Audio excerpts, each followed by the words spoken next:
Halo semua, kembali lagi di channel Naik Level. Pada video kali ini, saya ingin membahas analisa saham GJTL ya, atau Gajah Tunggal, salah satu emiten yang masih dipegang oleh Pak Lo Keng Hong. Ya, ini sudah rilis laporan kuartal 1 yang paling update tanggal 28 April 2023 dan hari ini tanggal 11 Mei harganya turun 3% ya. Kalau kita cek kinerja harga sahamnya selama ini, kalau teman-teman pegang 10 tahun jangka panjang ini minusnya cukup dalam teman-teman ya. Namun kalau teman-teman pegangnya 3 tahun yang lalu ini sudah hampir beggar ya. Jadi 5 sama 10 tahun ini masih negatif, namun 3 tahun ke atas ini sudah positif teman-teman ya. Sudah banyak yang floating profit. Untuk tahun ini sendiri 2023 sudah naik cukup tinggi ya, naik 40,18%. Harga tertinggi setahun terakhir ada di 840, terendahnya di 540 ya. Jadi ini sedang mendekati harga tertingginya. Nah, seperti biasa nanti kita akan membahas saham Gajah Tunggal ini dari 4 analisa. Yang pertama dari fundamentalnya ya, kita akan lihat eh, gambaran perusahaan secara umum dan kinerjanya secara umum. Kemudian nanti kita cek dari seasonality-nya, biasanya bulan-bulan apa saja saham ini naik atau turun. Kemudian dari bendarmologinya, kira-kira perpindahan sahamnya selama setahun terakhir ini seperti apa. Dan terakhir dari analisa teknikalnya, kira-kira arah harga sahamnya akan kemana. Oke, ini secara umum teman-teman ya. Jadi perusahaan GJTL Gajah Tunggal ini adalah produsen ban terbesar ya. Jadi ini bukan perusahaan kecil teman-teman ya, karena Pak Lo Keng Hong memang salah satu kriterianya dia dalam membeli saham selain PBV di bawah 1 adalah harus perusahaan yang memiliki omset yang besar ya, harus besar triliun gitu ya, ratusan miliar. Jadi beliau nggak suka saham yang omsetnya kecil.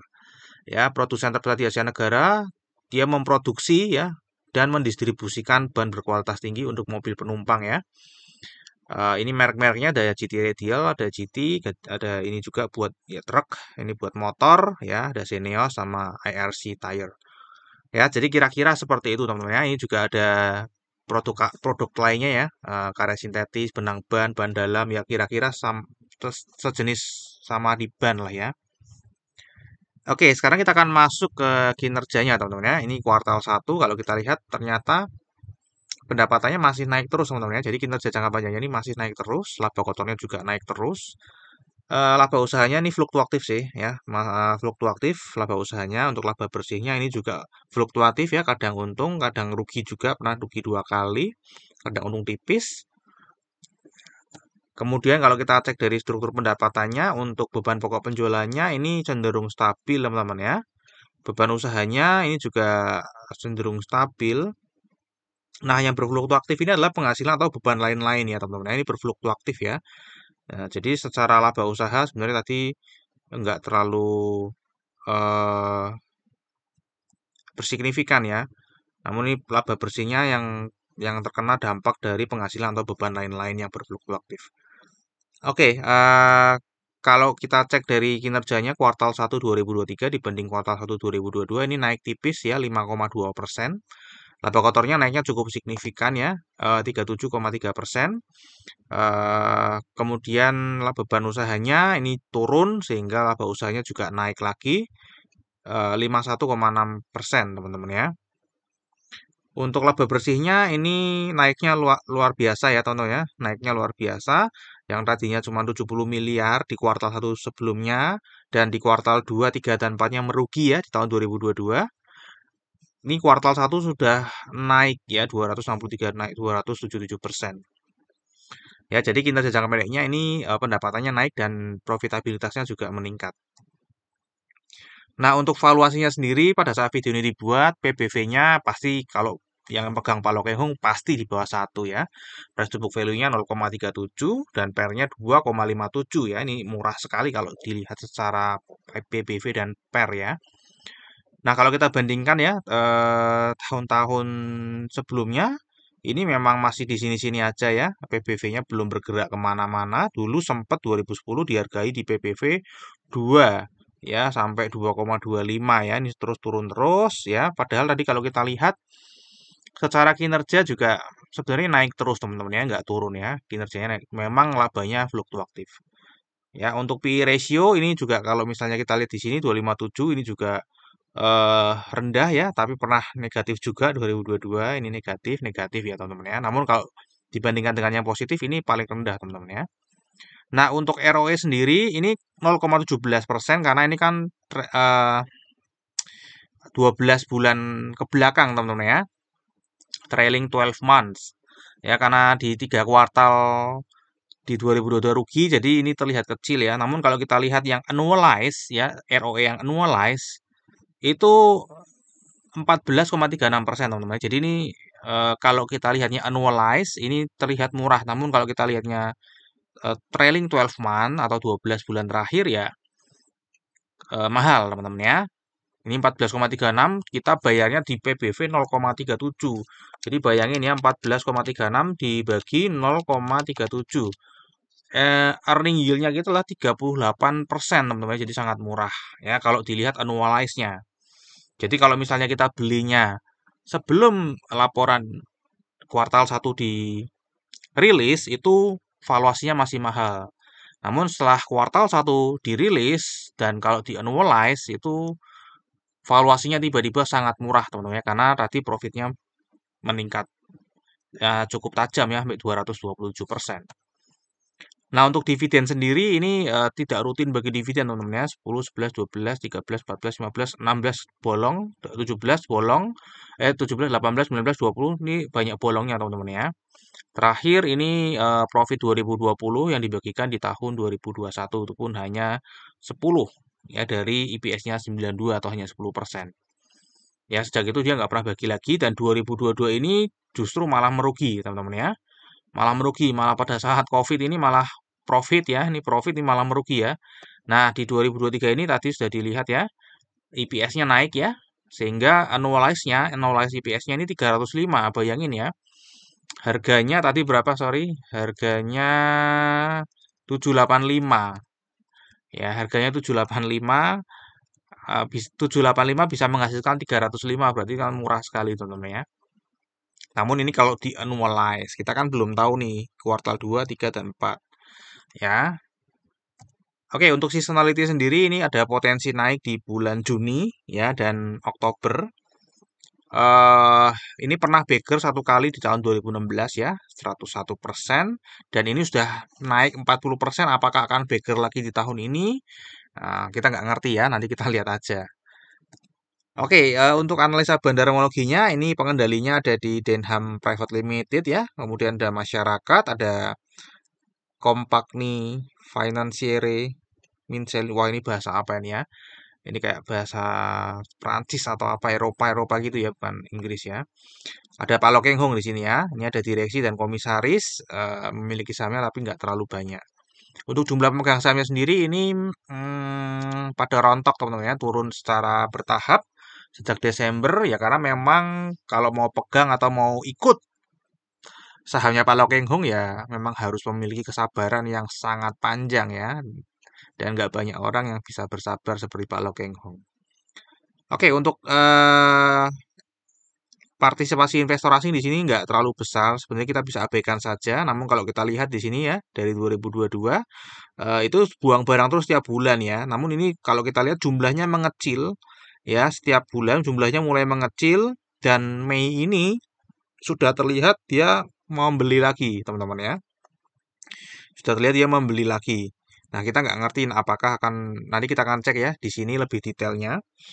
Kalau kita cek sebenarnya investor asing itu dari tahun lalu April ke April ini masih buang barang terus sebenarnya dia konsisten buang barang terus ya turun terus dan yang beli adalah lokal nih teman-teman ya. Yang beli adalah lokal dan kalau kita lihat investor retail lokal kita ini bertambah ya pastinya ini Pak Lokeng Hong ada andil Pak Lokeng Hong. Ya, tadi kalau kita lihat jumlahnya ini menurun terus, namun secara kepemilikan bertambah terus ya. Nah, karena memang ada Pak Lokeng Hong dari April ke April ini pernah ada pembelian juga dan mungkin follower Pak Lokeng Hong juga akan melakukan hal yang sama. Ya, melakukan hal yang sama, beli dan hold. Ya, jadi yang nggak tahan ini keluar, yang tahan nambah posisi, kira-kira seperti itu. eh Kalau kita cek ya teman-teman ya, di sini kepemilikan paling besar kan kedua adalah selain investor retail lokal ini adalah institusi keuangan asing gitu ya, ada 23% dan di sini kalau kita lihat dia juga setiap bulan menjual sahamnya teman-teman ya.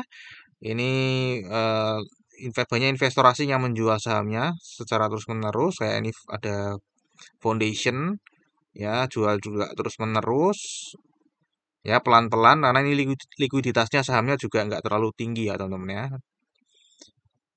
Ya, jadi secara overall ini sih tetap apa ya, tetap terlihat distribusi ya yang nampung investor retail lokal, meskipun ini investor retail lokalnya ada satu big player ya, yaitu Pak Lo Keng Hong dan pengikut-pengikutnya tentunya. Nah, ini adalah Pak Lo Keng Hong ya masuk ke saham ini ya. Ini ada pernah di bulan Juni ya, pernah masuk juga tadi menambah kepemilikannya meskipun nggak terlalu banyak ya. Oke, bagaimana di Mei ini 1 sampai 11 Mei, teman-teman ya. Kalau kita lihat ini harganya sempat naik di sini, teman-teman ya, kemarin ya. Naik cukup signifikan ya. Di sini tiba-tiba ada lonjakan ya, ada beberapa yang naikin. Terus habis itu jual lagi di sini, ini beli lagi di sini, naik lagi ya. Terus turun lagi. Nah, kita nggak tahu hari ini ya, ini belum keluar hari ini jual atau beli. Kalau secara broker summary ini terlihat memang small distribution ya, di sini juga sudah disebutkan ya. Sebenarnya cenderung dari sini sejak sini tuh cenderung jualan. Jadi kemungkinan harganya ini dinaikkan memang karena ada yang mau jualan, teman-teman ya. Ada yang mau jualan. Oke, kemudian kalau kita cek di sini, teman-teman ya, eh analisa teknikalnya. Kalau kita lihat di sini sebenarnya kemarin ini dia sedang sideways di 550 sampai 650 ya.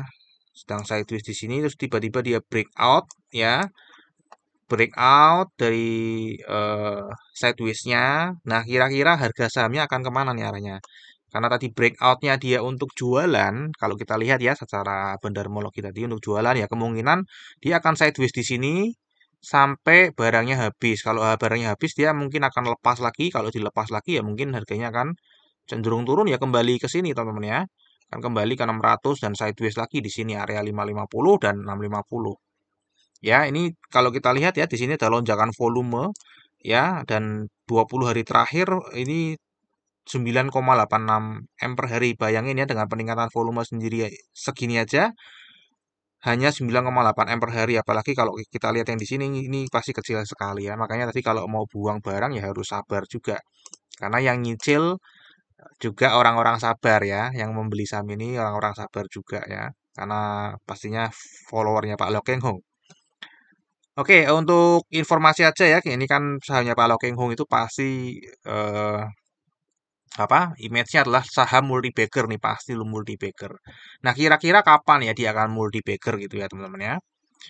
Kalau kita lihat di sini ya secara bandarmologi ya kepemilikan investor asing dari data yang ada aja dari 2019 ini memang turun terus ya, selagi mengurangi barangnya terus-menerus ya.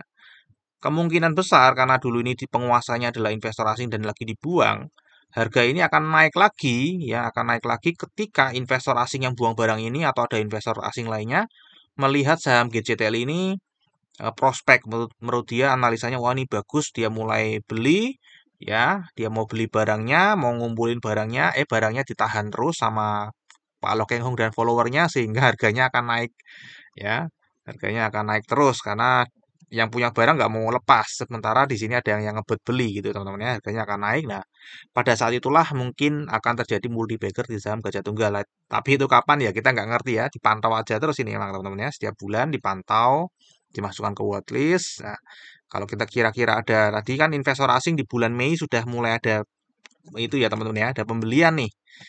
Nah, sudah mulai pembelian nih dan ini sudah mulai menurun kan. Apakah investor asing sudah mulai tertarik lagi ke saham ini? Ya, nanti kita akan ikutin terus ya.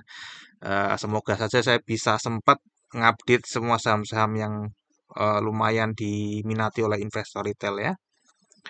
Oke, terakhir Risam teman-teman ya untuk fundamentalnya kinerja jangka panjangnya ini naik ya, kinerja jangka pendeknya naiknya cukup cukup signifikan tadi.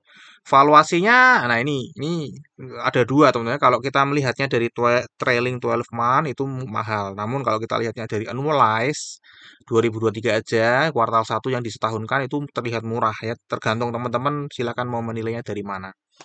Ya, kalau saya sih tetap ini sahamnya murah ya, karena kerugiannya saya juga nggak cek itu kerugiannya karena apa ya dan di 2023 ini kelihatannya sudah pulih. Kalau dia memang pulih ya otomatis dia akan naik ya. Seperti kemarin ada gejolak harga ya.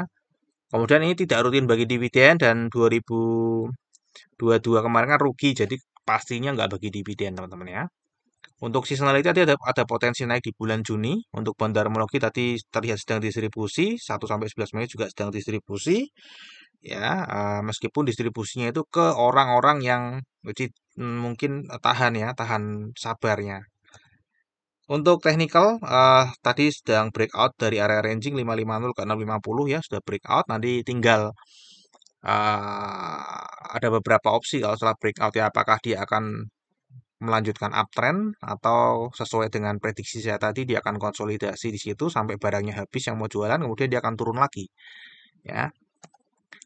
Oke, terakhir disclaimer ya. Jadi analisa yang saya sampaikan di YouTube ini adalah analisa saya pribadi yang tentu saja juga bisa salah. Jadi ini bukan ajakan jual atau beli saham GCTL. Silakan teman-teman tetap wajib melakukan analisa sendiri sebelum memutuskan menjual atau membeli saham GCTL. Sampai di sini dulu analisa saham GCTL. Semoga bisa bermanfaat buat teman-teman. Kita akan ketemu lagi di video yang berikutnya.